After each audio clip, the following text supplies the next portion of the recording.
Alors aujourd'hui, j'avais envie de te parler de ton logo, celui que tu désires, hein, celui que tu n'as pas encore, celui que tu aimerais avoir et que tu ne sais pas du tout comment t'y prendre.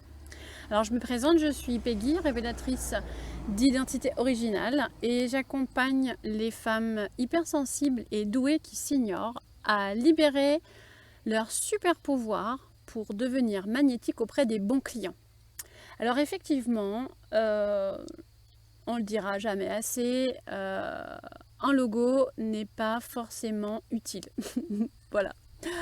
Alors Dixit, la fille qui fait des logos pour ses clients.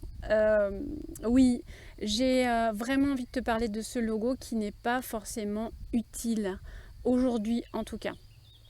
J'ai des clients qui viennent me voir en me disant je veux absolument un logo et quand je discute avec eux de la raison pour laquelle ils veulent ce logo, j'entends souvent des injonctions qui sont là cachées derrière. C'est-à-dire que tu comprends, si j'ai pas de logo, j'existe pas, il faut, je dois, voilà. Tout ça, c'est que des croyances en fait. Alors oui, c'est vrai qu'un beau logo, ça fait vendre, c'est vrai. Mais en vérité, ce qui fait vendre, c'est toi, c'est qui tu es. Et si tu n'as pas travaillé sur ton identité personnelle, tu auras beau avoir un superbe logo, il va sonner creux. Et donc, il va servir à rien du tout, à part à dépenser de l'argent pour faire juste quelque chose de joli. Donc, ce que je t'invite à faire dans un premier temps, hein, si tu n'y as pas déjà réfléchi, c'est de te pencher sur toi. Voilà, qui tu es. Quelles sont tes valeurs? Quelles sont les valeurs qui te portent dans ton entreprise, dans tes services? D'aller aussi réfléchir par rapport à qui tu es, qui est ton client idéal.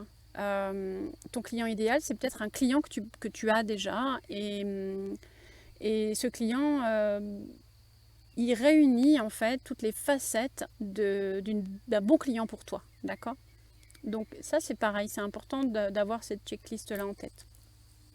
Ensuite, une fois que tu as travaillé sur ce positionnement client, hein, bien sûr, tu as étudié sa problématique, son besoin, la solution que tu lui apportes. Et à ce moment-là, seulement, tu vas pouvoir penser vraiment à ton logo. Hein. D'accord? Pourquoi? Parce que tout ce travail d'identité en amont va t'apporter la matière nécessaire pour réaliser ton logo et t'adresser à la bonne personne. Voilà. Donc, si tu n'as pas encore de logo, ça n'est pas grave. Tu peux travailler sans logo.